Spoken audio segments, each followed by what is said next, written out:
Bonjour à tous. Merci de m'accueillir. Merci à la WineTech de m'avoir invité. Je me sens un petit peu comme dans la pub au Vomaltine où j'ai 8 secondes pour vous dire énormément de choses très importantes.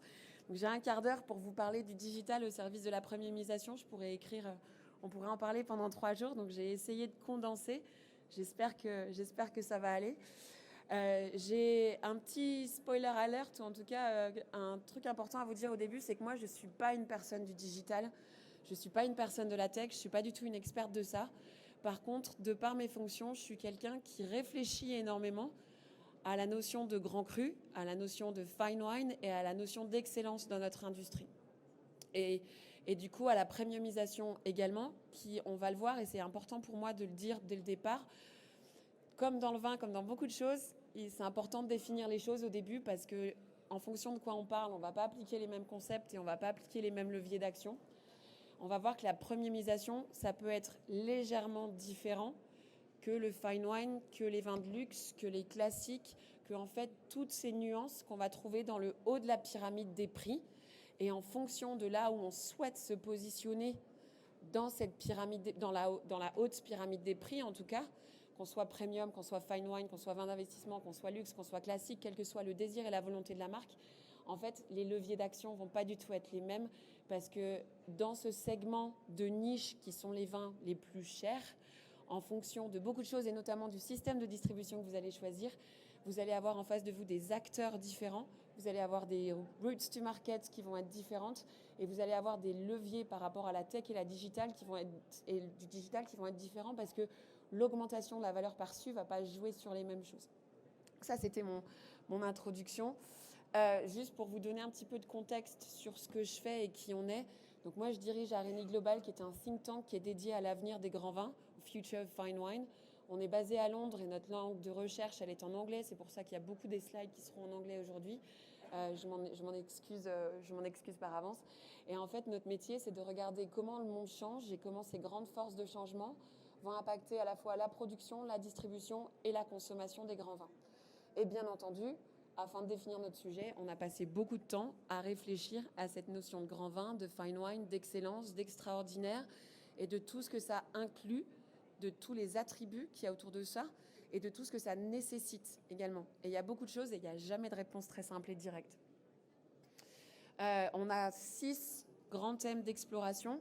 Bien entendu, le climat et l'environnement, tout ce qui touche autour des consommateurs de grands vins.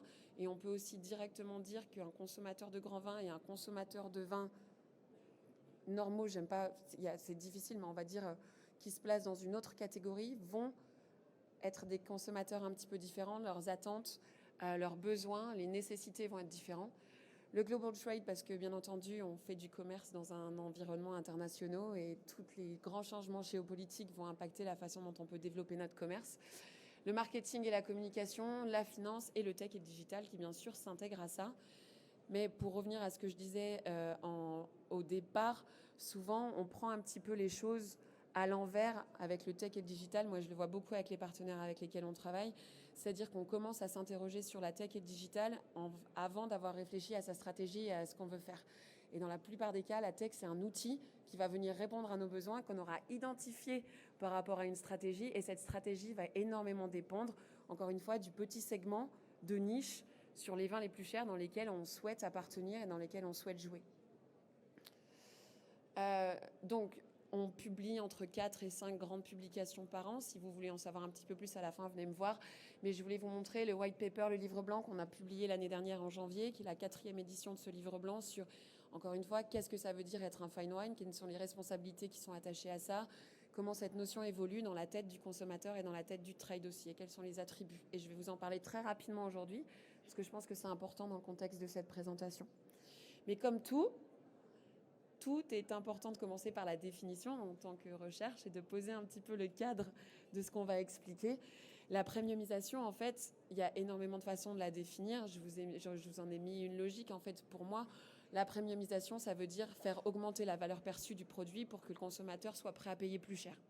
Dans un esprit, bien entendu, d'augmentation de marge, dans un esprit aussi de sortir de ce qu'on appelle un commodity, c'est-à-dire du sel de table que vous pouvez remplacer par du sel ou un autre. Ça n'a absolument aucune importance, vous achetez le moins cher dans les rayons. Donc de sortir un petit peu de cet attrait, d'être extrêmement remplaçable, mais d'avoir ce positionnement unique qui fait qu'en fait, vous sortez un petit peu de la concurrence directe puisque vous vous êtes positionné de façon complètement unique. Ce qu'il faut bien comprendre autour, en tout cas ce qui est pour moi important à comprendre dans la premiumisation, c'est que c'est un langage et un mindset qui est lié au FMCG, donc au consumer goods, fast moving consumer goods. Et ça implique beaucoup de choses parce que ça implique un système de distribution particulier qui est celui de la GD, un volume qui est aussi important. Et on n'en a pas parlé dans la table ronde d'avant, mais je pense que tous les interlocuteurs seront d'accord pour dire que ça implique aussi un budget marketing. On n'en parle jamais du budget marketing. Mais pourquoi Gérard Bertrand il arrive à créer des marques? C'est parce qu'il a certainement un budget marketing qui est plus important que beaucoup de gens. On a cité LVMH. Je ne vais pas vous faire un cas d'école sur la part de leur budget marketing. En littérature, on a très bien établi pour les livres le palier que vous ne pouvez pas franchir en termes de vente. Si vous n'avez pas, il y a une corrélation directe entre le budget marketing et la vente des livres. C'est pareil pour les films. On ne l'a pas fait, ou en tout cas, je ne suis pas au courant sur les vins, mais il n'y a aucune raison que ce soit différent. Si vous voulez parler premiumisation, si vous êtes dans le contexte de la GD, si vous êtes dans ce contexte de distribution-là, ça vient avec un mindset particulier, des talents qui comprennent le FMCG et un budget marketing qui va être... Et donc, du coup, la tech et le digital vient au service de cette stratégie-là dans ce contexte-là. Voilà. Et le consommateur final. Si on élargit un petit peu la réflexion sur les vins d'excellence, les vins plus chers, il y a plein de façons de les nommer, et qu'on va s'intéresser au fine wine, qu'on va s'intéresser aux vins de luxe, on sort complètement de ce contexte. Et c'est très important de le comprendre parce que la distribution va être absolument pas la même. On va passer par une chaîne de valeur complètement différente. La façon de faire augmenter la valeur perçue, la valeur ajoutée des vins va être complètement différente. La vision va être différente, les volumes sont différents et les interlocuteurs vont être très différents. C'est-à-dire que vos clients à ce moment-là vont certainement pas être le client final, vont être tous les clients du trade, parce que vous soyez un fine wine ou un vin de luxe, ou quelle que soit la façon dont vous souhaitez vous définir, il y a un point commun qu'on va avoir, c'est qu'on ne contrôle pas notre distribution jusqu'au bout, qui est une énorme différence avec le reste des produits de luxe. Donc en fait, votre premiumisation, votre valorisation, l'augmentation de votre valeur perçue, elle va non seulement partir de votre marque, de votre domaine, mais elle va devoir être portée et relayée par l'ensemble des acteurs que vous allez vous trouver sur la ligne de distribution. Et c'est un gros travail qui n'est pas du tout le même. Et c'est des axes de levier qui, traditionnellement, on a beaucoup de codes dans le monde du vin, mais qui vont passer par des actions différentes. Et donc, forcément, le digital et la tech qu'on va mettre en place va être complètement différente. Donc, c'est une grande introduction, mais je trouvais que c'était intéressant de faire la nuance entre tout ça. Je pourrais en parler pendant des heures et c'est en partie mon métier d'en parler pendant des heures. Donc, je vais le faire très rapidement. Mais je voulais vous présenter la définition des grands vins. C'est 5 ans d'études et on a toute une méthodologie que je pourrais vous expliquer. C'est une définition qui change. C'est une définition, là, on en est au 4e livre blanc, donc on évolue. Mais pour vous donner un petit peu, quand on est dans ce milieu-là, quand on est dans ce segment-là, qu'est-ce que ça veut dire des vins avec une valeur perçue ajoutée et quels sont les attributs qui vont faire qu'on est fine wine ou pas. Et c'est théorique, bien sûr, c'est une base de réflexion. La définition, elle est là pour la conversation. On n'est pas du tout dogmatique, on est trop évolué pour être dogmatique. Mais si vous le regardez très rapidement, il y a 5 critères pour appartenir, entre guillemets, à la catégorie des grands vins. La première, elle est liée à des critères objectifs, donc un vin qui est équilibré, harmonieux, élégant, qui a la capacité de vieillir. On en parlait avec le Sauterne, ça c'est quelque chose qui est très important. On a quelque chose de subjectif qui est la capacité à créer des émotions. Ensuite, on a la vision du winemaker qui est très important.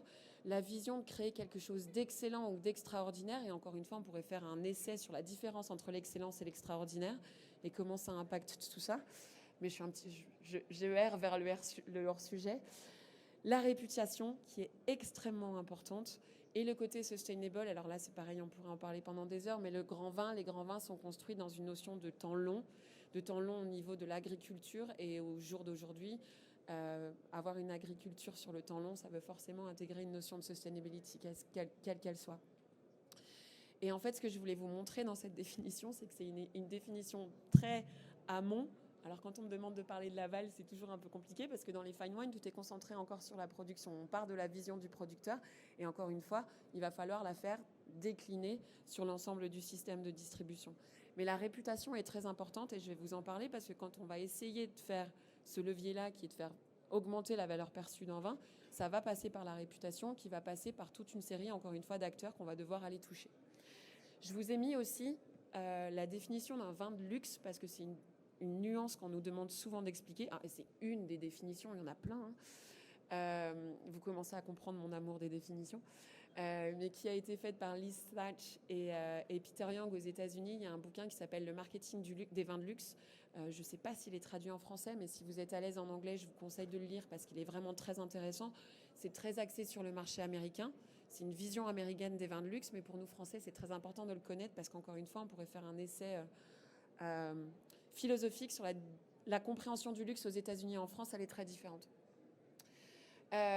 Et il y a beaucoup de choses en commun, mais encore une fois, une des choses qu'on va avoir en place, c'est cette valeur perçue qui passe par les réputations et qui passe par le sentiment de privilège qu'on va faire ressentir aux consommateurs, qui là a une place beaucoup plus prépondérante que dans les fine wines. Et ça, c'était ce dont je vous parlais depuis le début. En fait, on a énormément réfléchi à est-ce qu'on peut être grand tout seul, est-ce qu'on peut être premium tout seul. Alors je sais que c'est un petit peu une extension de la premiumisation, mais quand on a envie de jouer dans cette cour-là, on ne peut pas le faire tout seul, encore une fois. Et on a identifié, nous, 7 acteurs qui font partie de ce que Jamie Goode a appelé la community of taste, des gens qui vont contribuer à votre réputation et qui vont contribuer à l'augmentation de la valeur perçue. Donc, quand on est dans ce segment-là, la communication, c'est bien entendu un axe super important. Les RP, c'est super important. Là, le digital, c'est super important.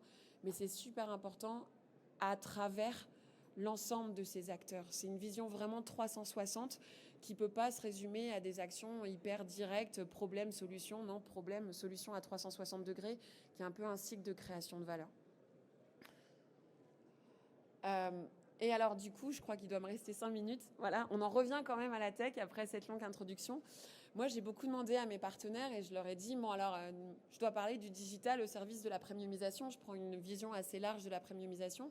Qu'est-ce qui, toi, en tant que retailer, parce qu'on est sur de l'aval, on est sur de la vente, qu'est-ce qui t'a permis d'augmenter la valeur perçue de ton offre ? Parce que quand on parle de la vente, c'est bien entendu, comme je vous l'ai expliqué, à partir du domaine, mais aussi à partir des magasins, des cavistes, même des sommeliers qui vont mettre en avant ces marques-là. Et on en a beaucoup qui, en fait, ce qu'ils m'ont expliqué, c'est que, et je suis très contente qu'Hilbrand parle juste après, parce que pour moi, Hilbrand, c'est un grand partenaire de la premiumisation, c'est d'arriver à avoir le niveau de détail et le niveau de qualité au niveau des services associés des vins. C'est-à-dire que tout le travail que vous mettez en place à avoir des vins qui sont extraordinaires, d'avoir la même chose dans la ligne de service. Et ça peut passer parce qu'Hilbrand l'expliquera, mais pourquoi les vins de Bourgogne se sont développés au Japon, c'est parce qu'Hilbrand a un service qui fait que les vins, ils arrivent en qualité nickel. Et c'est pas très sexy, mais ils le font avec des ERP, ils le font avec des CRM, ils le font avec...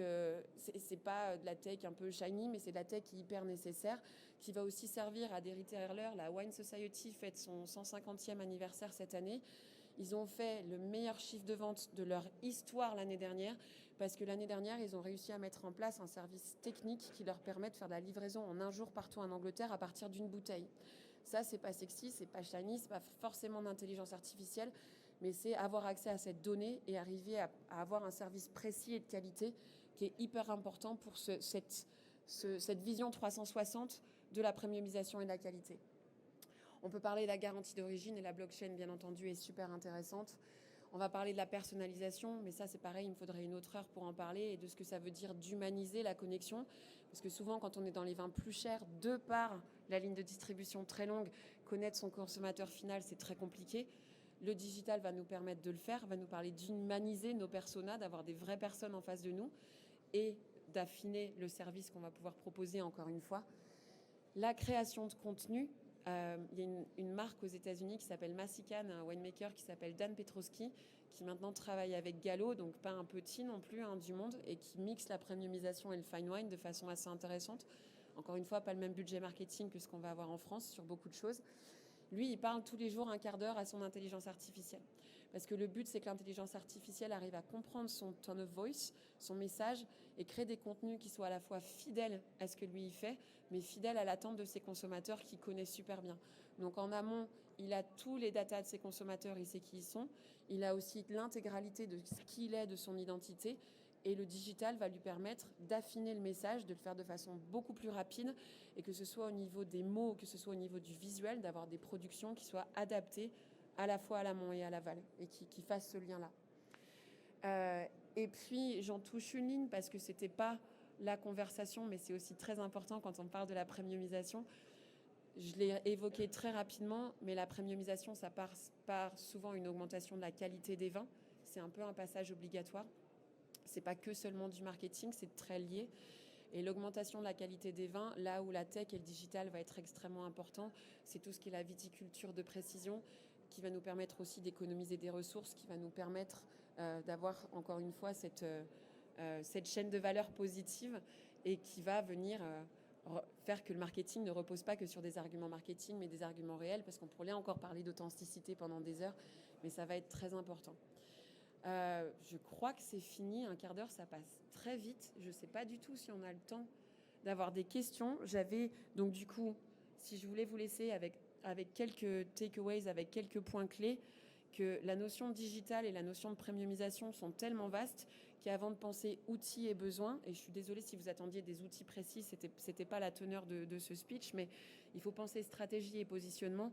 Et le monde du vin tend de plus en plus, et ça a une tendance forte de ce qu'on peut voir, à une séparation des catégories d'excellence, quelle que soit la façon dont vous voulez la nommer, avec la catégorie des FMCG. Et on a de plus en plus de séparation avec des acteurs différents.